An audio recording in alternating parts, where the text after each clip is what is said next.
Hello everyone, welcome to our channel IAC Steno. We are starting the passage at speed of 110 word per minute. Start. Administration, as we all know, has grown not only in volume but also in complexity. So, it is but proper that the House attaches the greatest importance to the machinery which is charged with the responsibility of seeing that the recruitment and the discipline of the services are maintained at the highest possible standard. Sir, the report before the House gives a clean bill to the government, but from what some of the honorable members pointed out during the debate, it seems to me that the report is significant for what it omits to say.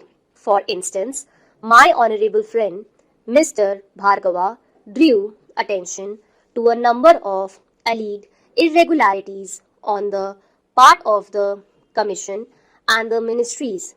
We do not know how far they are true because they do not find a place in the report.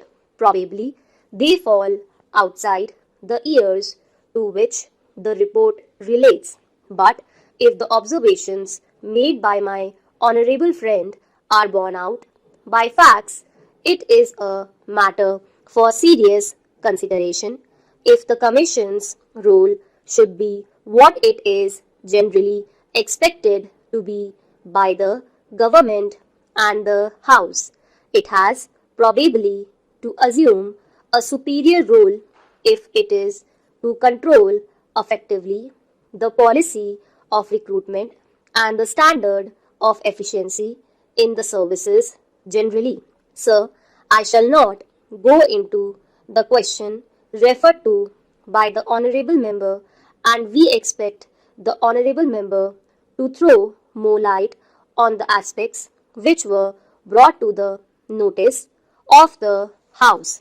Sir, reference has been made to a fall in standards.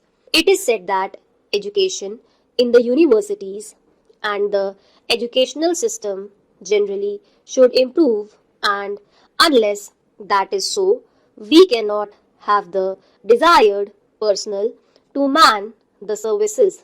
In that connection, honorable members have referred to the need for improving not only the university stage of education but also the secondary stage. I would like to go a step further and say that the whole system of education has to be looked upon as one integrated whole, and unless we strengthen our educational system from the very bottom, it is no use our concentrating only on the university stage or the secondary stage. Even from the primary level, education as a whole is in a melting pot, not with regard to the curriculum alone, but also with regard to the medium of education and its objectives. Sir, I would now refer to the question of examinations.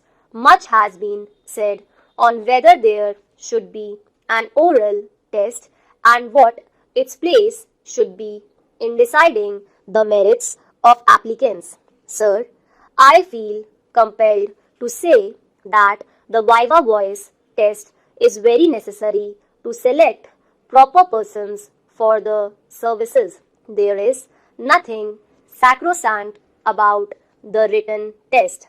It depends, it is true, on the intellectual discipline that a person has gone through, but that is not all for judging the merit of a person.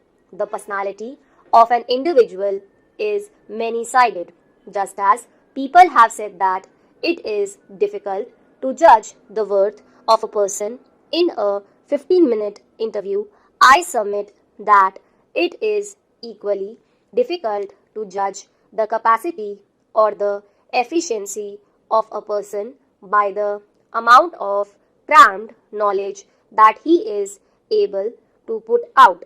We know that the government itself is not satisfied with the system of education and it is thinking of reforming it. So, sir, there can be no final word about it, but the system of selection has to be determined as much as possible after taking into account all the factors that go to make a personality today.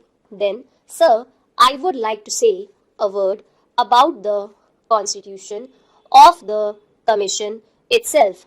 Much has been said about the need to maintain the dignity of the commission and the preeminent place given to it in the constitution. We are all agreed on that.